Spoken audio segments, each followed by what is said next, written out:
Quer dizer, coma, faça o que eu estou mandando, mas não faça o que eu faço. Isso atrapalha, né, pastores, na vida cristã. Fique à vontade para a gente começar a conversar sobre isso.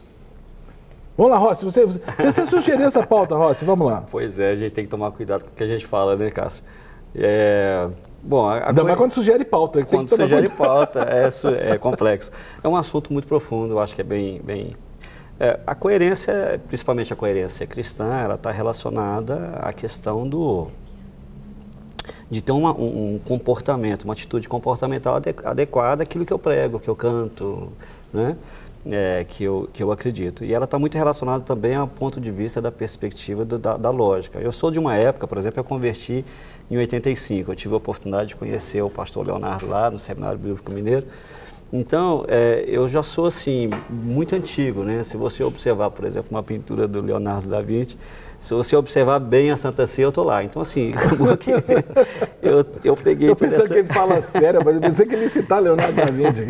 Eu peguei essa curva. E hoje, o cristianismo, tudo que eu disser aqui é no âmbito né, global, claro, evidente, e o cristianismo hoje é muito fraco. Ele não eleva o nível moral diante da sociedade, como é a proposta dele.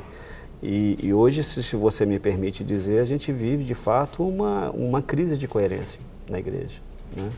Essa crise, Leonardo, você foi contemporâneo dele do seminário? Como é que foi esse negócio? Que história que é essa aí? Foi. Era no centro de Belo Horizonte? No centro da cidade. Eu fiz um curso de bacharel em teologia, 4 anos, num seminário interdenominacional. E nós estudamos lá o curso de bacharel em teologia, depois eu fui para a igreja presbiteriana. Uhum. Acho que a trajetória, eu também fiz isso. Eu também depois eu fiz seminário presbiteriano. É uma trajetória, uma grande trajetória. Mas essa coerência que ele está falando, você percebe também, assim, que está faltando para a igreja brasileira? Vamos falar do Brasil primeiro, né? Essa sintonia entre o que prega e o que vive? Sim. Então, Cássio, eu acredito que se a gente partir para uma definição do que é coerência, a gente já percebe que coerência é algo que está em harmonia. É algo que tem uma certa coesão, uma certa congruência. E a gente percebe que nem sempre o discurso é harmonioso com aquilo que se faz. Uma coisa que eu penso muito quando esse assunto vem à minha cabeça e que eu faço um paralelo é com aquela obra clássica de Alice, no País das Maravilhas, que parece ser uma obra infantil meramente, mas é um profundo tratado filosófico. É mesmo? É. Você é filósofo também, né? Eu sou formado em filosofia pela PUC. Então vamos sugar o homem aqui, vamos sugar o filósofo aqui. Por quê? Porque é dado como um infanto-juvenil, mas ela é um tratado de filosofia? É um tratado profundo de filosofia. Ela, de repente, começa a seguir um coelho branco. Isso. E ela cai num buraco e quando ela acorda, ela percebe que ela está num mundo onde ela não sabe onde, de fato, é aquele mundo. Sim. E eu vejo que, de repente, na trajetória da obra, ela está participando com a rainha daquele universo de uma decapitação. Tem isso mesmo. As cartas estão lá. Exatamente. Aí ela pergunta, mas o que vai acontecer e por que da decapitação? Aí a rainha diz assim, não sei. Aí a Alice fala assim, mas não sabe como? Ela disse, eu não sei. Hoje é a decapitação, amanhã será o julgamento e depois de amanhã será o crime. Aí a Alice fala assim, mas isso não é justo. Ela fala assim, aqui é.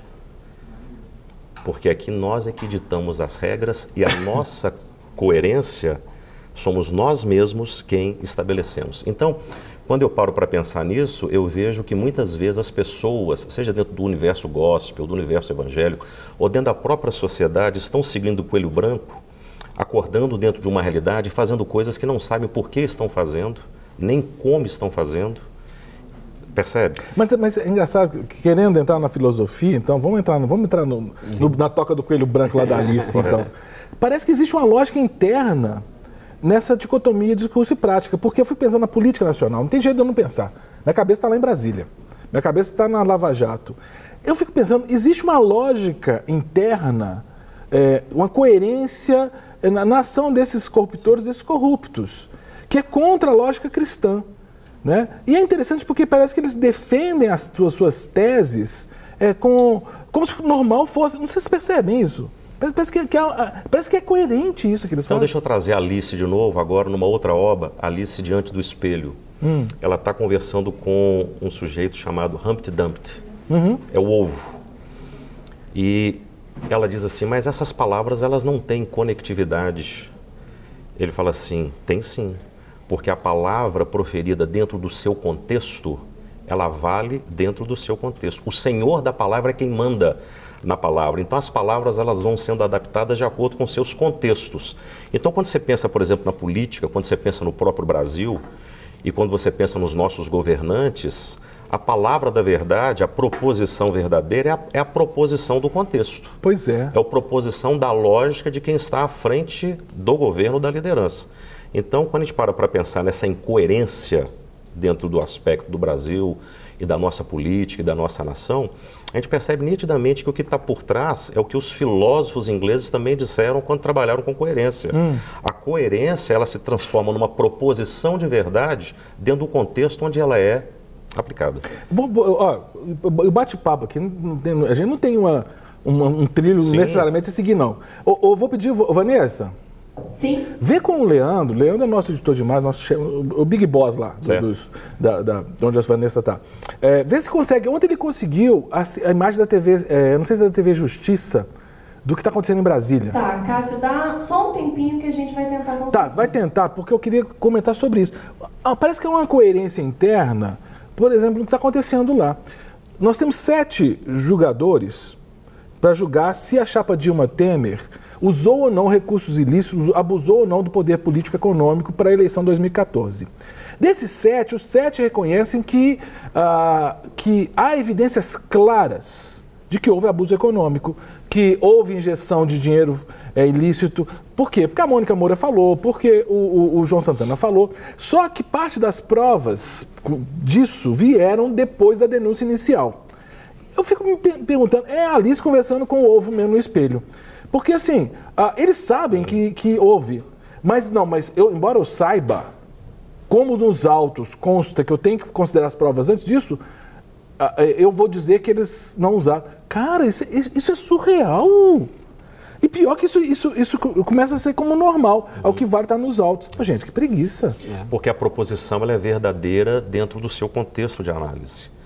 Então isso é bastante subjetivo. É como ele disse muito bem, tratar de um assunto como esse entra no campo da subjetividade.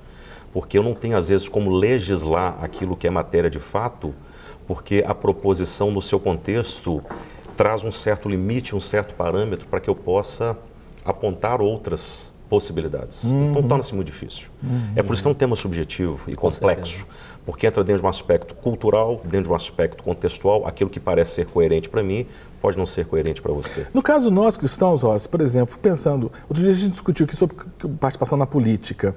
Você acha que é possível eu ter coerência entre o meu discurso e minha prática, se eu for alguém que esteja na política partidária, se eu for um senador, um vereador, um deputado? Porque parece que a lógica interna desses grupos, o espelho desses grupos é um espelho de corrupção, de descompromisso com a verdade. Você acha possível? Bom, o tema, eu vou deixar o lado filosófico mais com Deixa o espelho e a Alice com ele. eu vou me prender mais no lado teológico da coisa, né?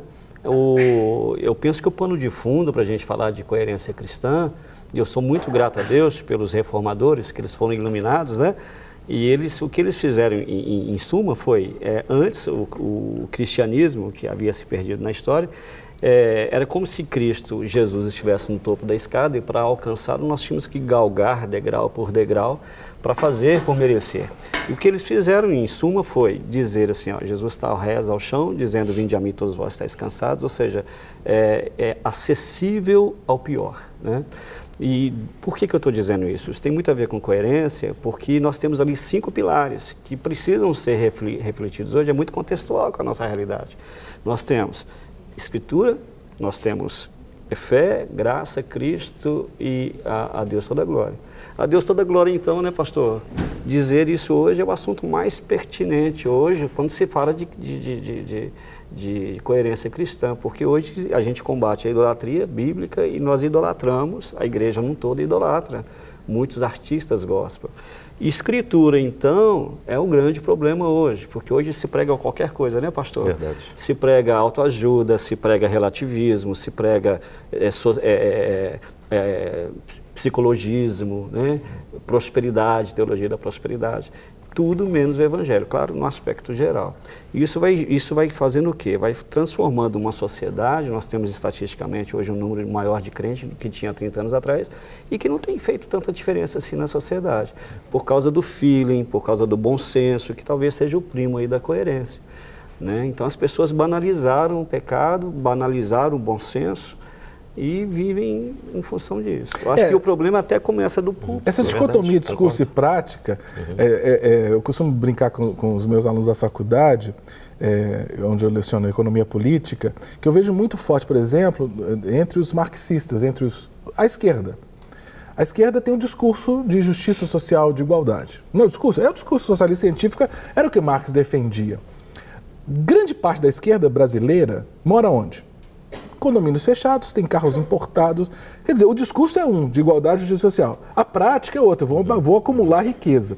Me parece que no cristianismo não é uma coisa. É verdade. A gente prega justiça, igualdade social, prega pureza moral, mas no privado, né, tem impureza. Né? E a começar dos líderes, concorda, Leão? Concordo. E o grande problema, Cássio, é que falta talvez uma cosmovisão bíblica, sim, de fato, para o mundo evangélico. Né? Quando a gente pensa numa cosmovisão, a gente precisa pensar naquele filtro, como diz o Francis Schaeffer. O que é uma cosmovisão? A cosmovisão é um filtro que você precisa ter muito bem elaborado, muito bem traçado, que vai te trazer um norte no que diz respeito à visão de mundo. Sim. Então, quando a cosmovisão do mundo evangélico não é uma cosmovisão muito bem definida, como, por exemplo, a cosmovisão sobre a criação, sobre a queda e sobre a própria redenção, essa tríade, quando esse tripé não é muito claro, obviamente a gente abre portas para uma série de incoerências que estão sendo ensinadas através dos próprios púlpitos. Me permita voltar à filosofia, citando aqui um filósofo cético chamado Diógenes, que morava dentro de um barril. E ele morava dentro de um barril porque ele fazia do barril a sua casa móvel. Ele poderia estar em muitos lugares ao mesmo tempo. Então, um certo dia, meio-dia, o sol rachando, ele anda pelas ruas de Atenas procurando um homem. E as pessoas ficam surpresas e perguntam para ele, mas que é isso? Olhe só ao seu redor, olha a quantidade de homens transitando. Ele disse assim, eu não vejo homens, eu vejo vermes. Eu estou à procura daquele que tem caráter. Eu estou à procura daquele que tem moral elevada. Uau. Eu procuro Muito aquele bom. que tem coerência e não encontro. Isso na própria Grécia, no mundo do berço da filosofia. Então, quando a gente para pensar nesse contexto social, político e teológico, evangélico, é uma coisa assim que a gente tem que pensar e buscar muito de Deus, Cássio e Pastor Rossi, para que Deus levante homens verdadeiramente comprometidos com uma coerência teológica. Agora, essa coerência eu acho que tem que começar entre os cristãos de casa, concordam? Porque, por exemplo, aquele videozinho do início que fala de comida, de coerência alimentar, que o pai e a mãe dando comida É fundamental, né, né? light para criança e comendo hambúrguer. Sim. Tem pai e tem mãe aí que se diz cristão evangélico e tem um discurso, mas dentro de casa o filho sabe que não tem coerência. O maior teste para o nosso cristianismo, né, é o que somos dentro de casa. Perfeito. Em sociedade a gente vive um jogo de esconde-esconde. Ninguém mostra de fato quem é, porque tememos em mostrar nossas mazelas, as nossas características negativas, que sejamos com isso o quê? Rejeitados. E isso não tem como mudar esse quadro. Isso é normal, compreende-se isso. Então eu falo que casamento, ou seja, a vida em família, ela é um empreendimento como qualquer outro que requer muito investimento, mas é maravilhoso porque lá você é quem você é. Então ninguém consegue se autopoliciar por muito tempo dentro de casa. Então eu digo que o maior teste para o nosso cristianismo, se você quer saber que de fato quem é o seu liderado, é procurar saber o histórico de vida dele. O que ele faz dentro de casa. O que ele faz, quem vai respaldá-lo, a esposa, os filhos e até por dizer também os vizinhos. Então isso é muito sério, né? É o maior teste para o nosso cristianismo, começa dentro de casa. Não há dúvida nenhuma em relação a isso. E um dos maiores testes para a nossa nação que acontece dentro da nossa casa, Brasília. Coloca imagens aí da nossa querida capital federal.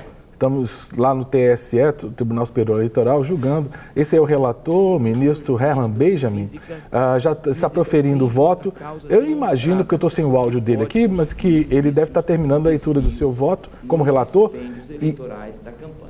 Isso. E aqui, ministro Edmar, Vossa Excelência, ministro Tarcísio... Ô, gente, é interessante, vou voltar, pode até voltar aqui para o estúdio. O que ele cita o ministro Gilmar é uma maravilha. Ele é o relator, o ministro Gilmar Mendes é o presidente da comissão do 7 lá, e ele está citando o quê? O ministro Gilmar, porque ele tá argumentando que o ministro Gilmar não teve coerência. Porque em 2015, o ministro Gilmar, julgando já uma ação...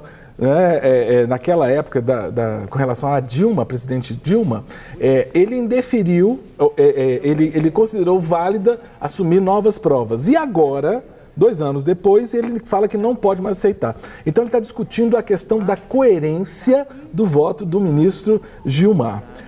Isso é interessante, porque a incoerência desarma as pessoas, né? A gente fala assim, a pessoa está sendo incoerente e desarma. Eu creio que isso o Sérgio está mostrando, tá vendo uma placa de 1 minuto? Está faltando 1 minuto para terminar o nosso bloco. Vou fazer o seguinte, eu quero que a gente discuta um pouquinho sobre essa coerência lá em Brasília, mas a gente aproveita também para responder uma primeira pergunta que vem das ruas. Vamos lá?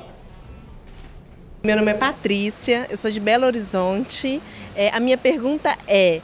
Será que devemos acreditar naquilo que as pessoas pregam e não vivem o que realmente pregam? Vamos deixar então a pergunta da querida Patrícia para ser respondida pelo Leonardo Leão, pelo Rossi, depois do intervalo. Vamos e voltamos já já com o nosso bate-papo.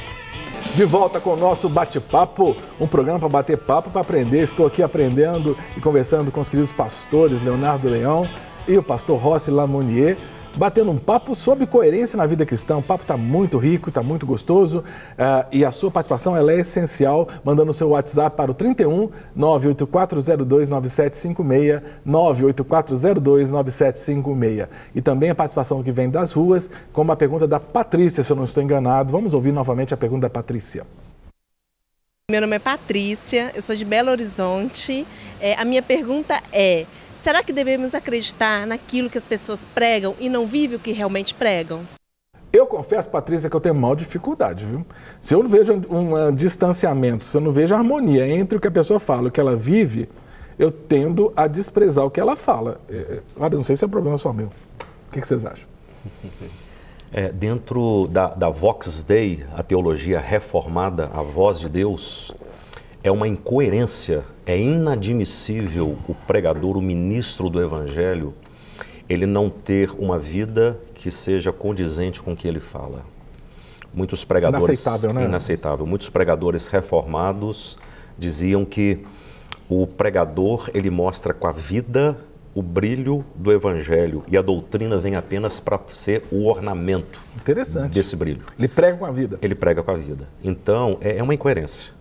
Você ouvir um pregador que você conhece que a vida não condiz com o que ele fala e ser um seguidor desse pregador ou desse pastor, digamos assim.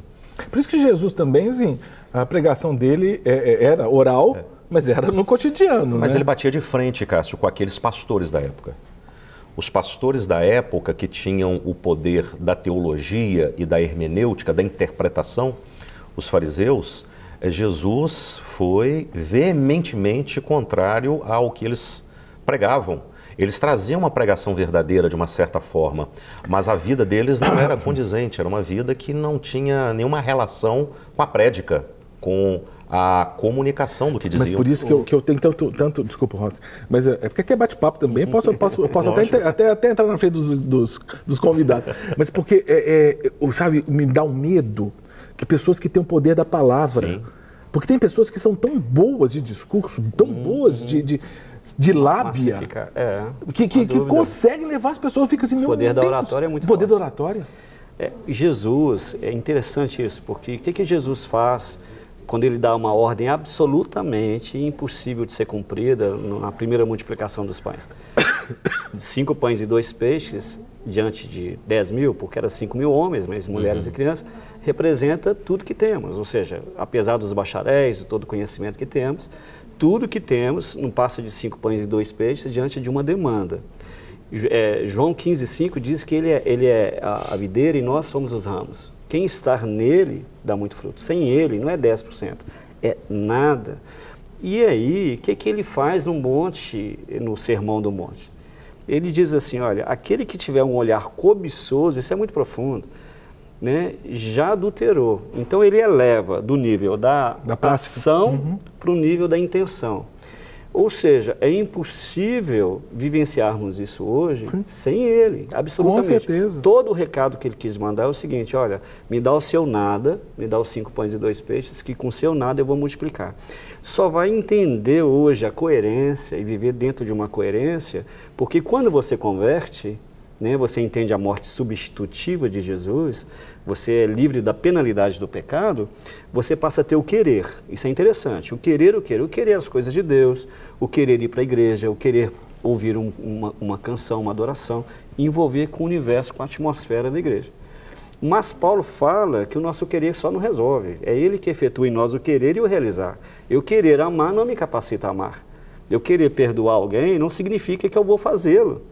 Você percebe que existe um estágio depois da conversão, se é, como diz Paulo, que entenderam, se é que converteram de fato, né, tiveram a revelação a respeito do Evangelho. E esse realizar, esse ser coerente, se assim eu posso fazer essa analogia, isso é um processo de um segundo estágio. Por isso que Paulo sofria tanto, né? Você está falando de Paulo. Paulo falava assim, olha, o querer fazer o bem eu tenho, eu tento fazer, mas eu luto contra... Ele tinha algum espinho, e ele dá um brado, né? Quando Deus fala assim, a minha graça te basta, né? Ele fala assim, Senhor, então você me basta, eu sou feliz com o que eu tenho. Mas ele não aceitava, por exemplo, Paulo, ele não aceitava ser incoerente.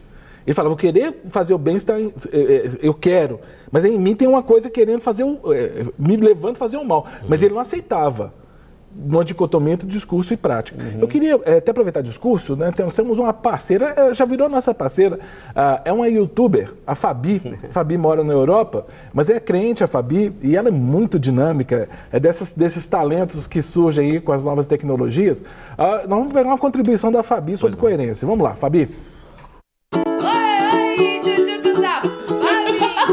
Essa é a minha opinião sobre esse assunto. Eu queria muito ser agente da CIA. Ah, tá. Aê! Oi, tchutchucos. Eu vim falar com vocês hoje de um assunto que faz tempo que eu tenho pensado. Outro dia eu peguei um voo, peguei um avião. Peguei, né? Que por isso que segurei o avião.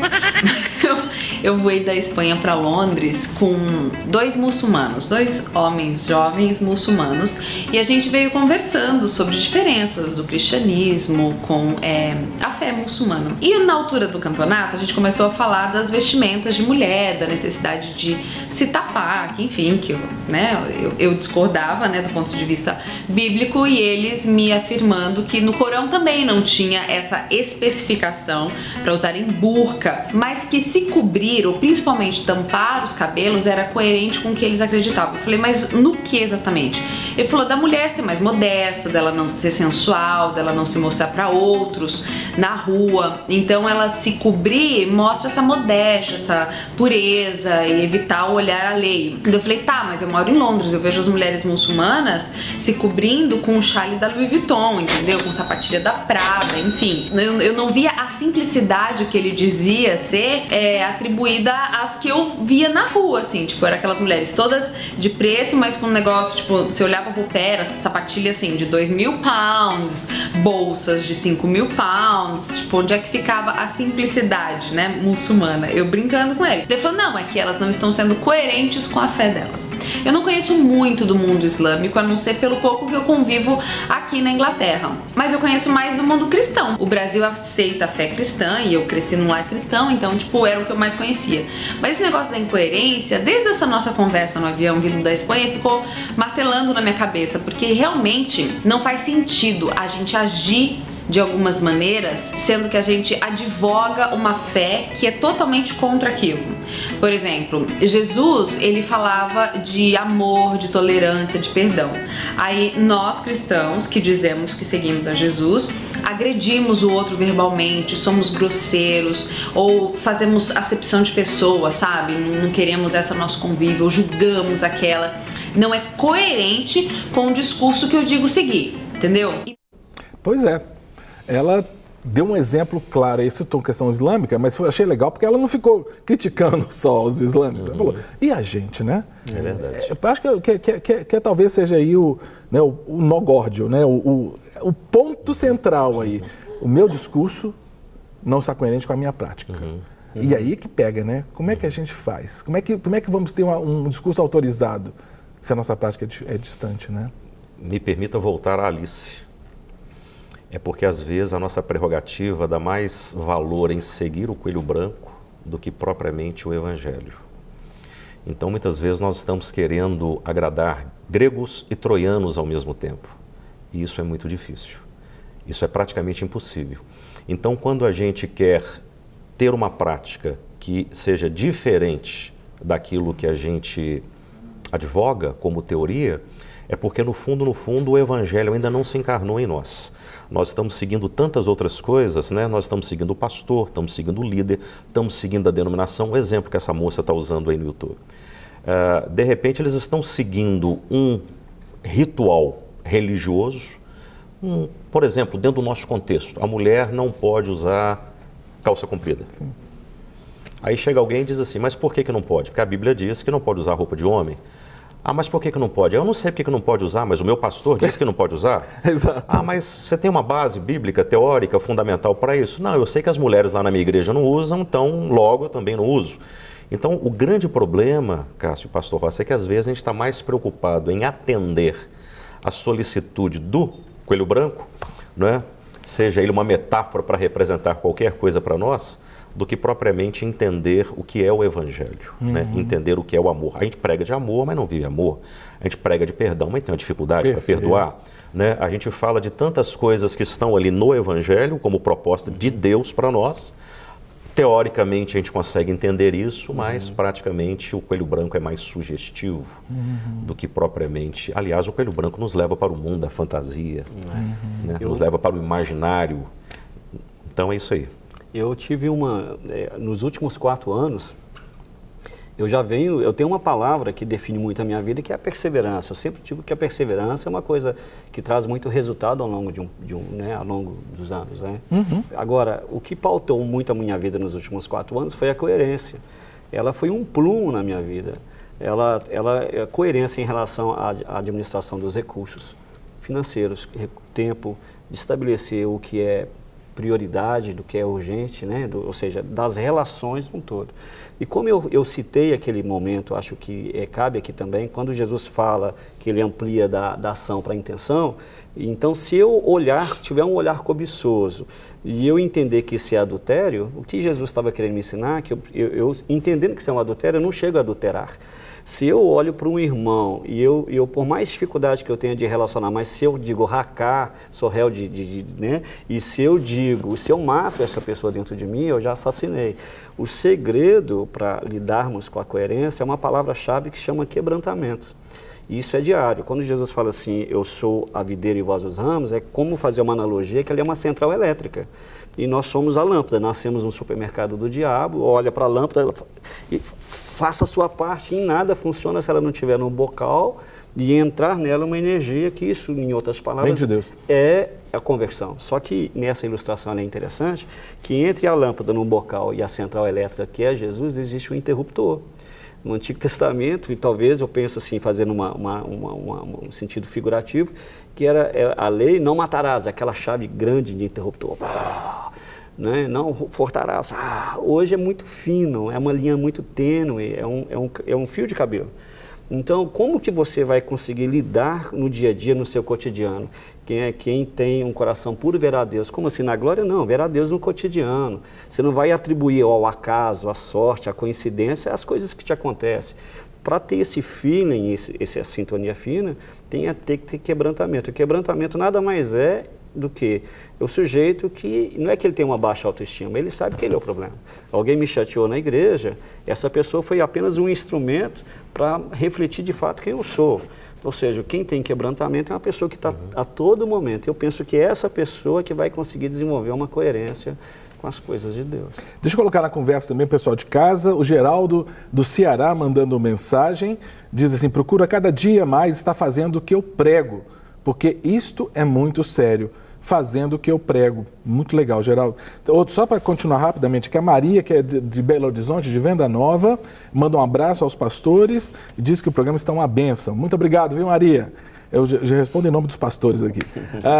O Gustavo, da Barra da Tijuca do Rio de Janeiro, diz a Rede Super não pode parar. É o hashtag que está aqui, ó, Rede Super não pode parar. Em nome de Jesus, vamos continuar funcionando. O Joaquim, que é do bairro São Geraldo de Belo Horizonte, também manda o WhatsApp. Deveríamos amar as outras pessoas e muitas vezes temos rancor e mágoa de alguém. Isso precisa ser mudado. Eu quero pegar o gancho aqui do que o Joaquim está falando e dizer assim, o que a gente faz? Porque o nosso cristianismo está um pouco distante do cristianismo proposto por Jesus. Se está difícil até amar o irmão da igreja, vale amar o inimigo. O que a gente faz se a gente não consegue amar o inimigo? A gente para de pregar e só começa a pregar depois que a gente conseguiu amar o inimigo, ou tem que continuar pregando e fazer outra coisa? O que vocês me sugerem? Eu concordo com o pastor Rossi no que diz respeito ao quebrantamento, mas antes do quebrantamento, eu acredito que precisa vir a conversão. A gente percebe que as igrejas estão amontoadas, estão cheias, mas a gente percebe que falta hoje conversões verdadeiras. Existe uma visão muito social hoje do que é a igreja e, lamentavelmente, a igreja e a liderança eclesiástica, ela está institucionalizando o pecado. Banalizou, né? Banalizou-se. O que é uma iniquidade e o que é um pecado? A iniquidade é quando o pecado ele passa a ser institucionalizado. Por exemplo, a Bíblia fala que nós não podemos de forma alguma cometer, né, atos que não correspondem à vontade de Deus. Vamos supor, por exemplo, o aborto. Sim.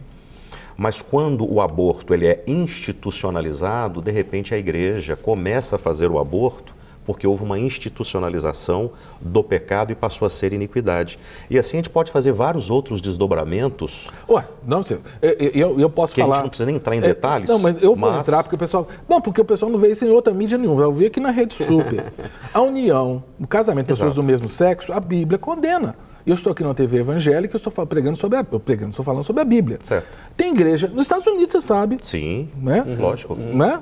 Que tem igreja que já está institucionalizando isso. Há muitos anos. Aí virou já que você iniquidade. entrou no ponto, esse é um ponto X da questão. A Bíblia, para mim, o que nós temos na palavra de Deus na criação, no Gênesis, é que Deus fez o macho e a fêmea. Perfeito. E logo depois da criação, macho e fêmea, o versículo depois, Deus os abençoou com a fecundidade.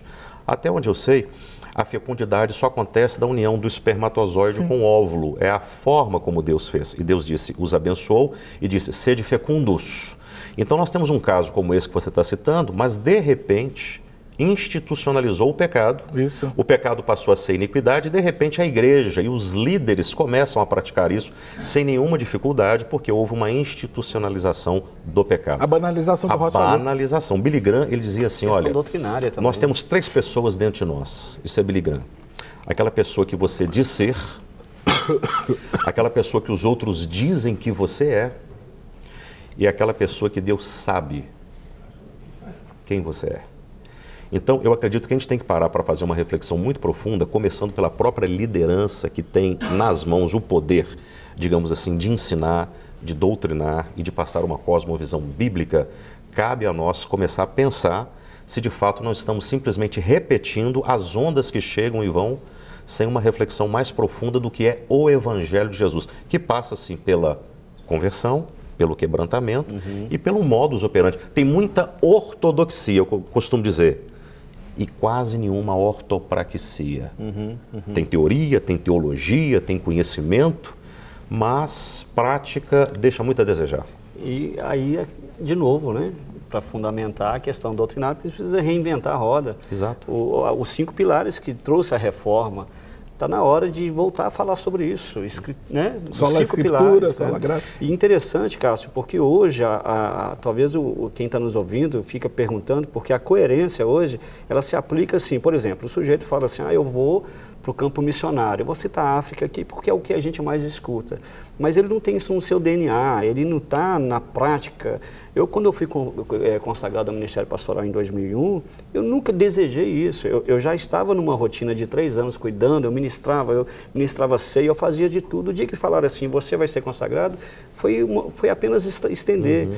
Davi, quando diz assim, olha, primeiro Davi cai na graça para depois ser estabelecido. Sim. Qualquer inversão de valores nesse sentido vai trazer muito prejuízo. Então, o sujeito que diz que tem uma missão transcultural, mas aqui ele não exerce Isso é uma incoerência. Como é incoerência, me permite aqui também falar, não leva mais 30 segundos, da criança. Eu sou muito feliz porque a Igreja Batista de Contagem, estou aqui fazendo divulgação da Igreja Batista, que ela está investindo em criança. A criança, ela não é só a igreja de amanhã. Jesus trouxe ela para o meio e disse assim, olha, se você não for como ela, você não vai herdar o reino dos céus. Isso também vem de uma época, o pastor deve saber disso também, ele vai compartilhar, que a criança era colocada no porão da igreja, no subsolo.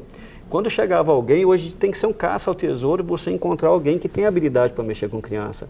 Mas se chega hoje alguém na igreja, ainda hoje, e diz assim, meu chamado para lidar com criança, você trata ele como um profeta menor, como uma coisa menos importante, percebe? Então, eu só estou citando essas coisas antes que acabe o programa, porque são coisas reais do dia a dia que nós precisamos começar a questionar. Pois é, pastor, mas veja bem, essa sua colocação, se a criança... É uma incoerência, no meu ponto de vista, não sei se vocês concordam. Se a criança é a igreja do amanhã, ela é a igreja do futuro, o presente está passando, porque para mim a criança é a igreja do agora. Sim, sim. Ela é a igreja do momento, ela é a igreja do presente. Então o momento vai passando no tempo presente e eu vivo aquela escatologia em relação à criança, de repente a criança não recebe o que precisa receber. Não é verdade? Aí amanhã ela vai ser incoerente, porque ela não teve nenhuma coerência, né, com o modus operandi da própria igreja ou da própria formatação da igreja, olhando para aquela criança em potencial. Jesus foi quem disse, para a gente herdar o reino dos céus, nós temos que ser semelhante às crianças. Né? Então a criança ela tem uma representação significativa muito grande no tempo presente da igreja e parabéns pelo cuidado que a igreja está tendo, né, para com as crianças. E se tem uma pessoa que cobra coerência, é a criança, né? Exato. Ela quer coerência, seja do pastor, perfeitamente, dos pais. Perfeitamente. Né? Queridos, eu tenho que ser coerente também com a nossa proposta de terminar o programa no horário certo. Já acabou o tempo. Querido Leão, obrigado. Rossi, obrigado. Muito obrigado. Foi uma reflexão muito boa, muito profunda sobre coerência na vida cristã. Muito obrigado a você. Hoje é sexta, então sábado e domingo nós temos uma programação diferente, mas sempre abençoada aqui na Rede Super. Na segunda, 12h15, nós voltamos com o nosso bate-papo. Eu aguardo você até lá. Para receber todas as novidades do canal, inscreva-se e se curtir o vídeo, clique em gostei. Aproveite para acompanhar a Rede Super nas redes sociais.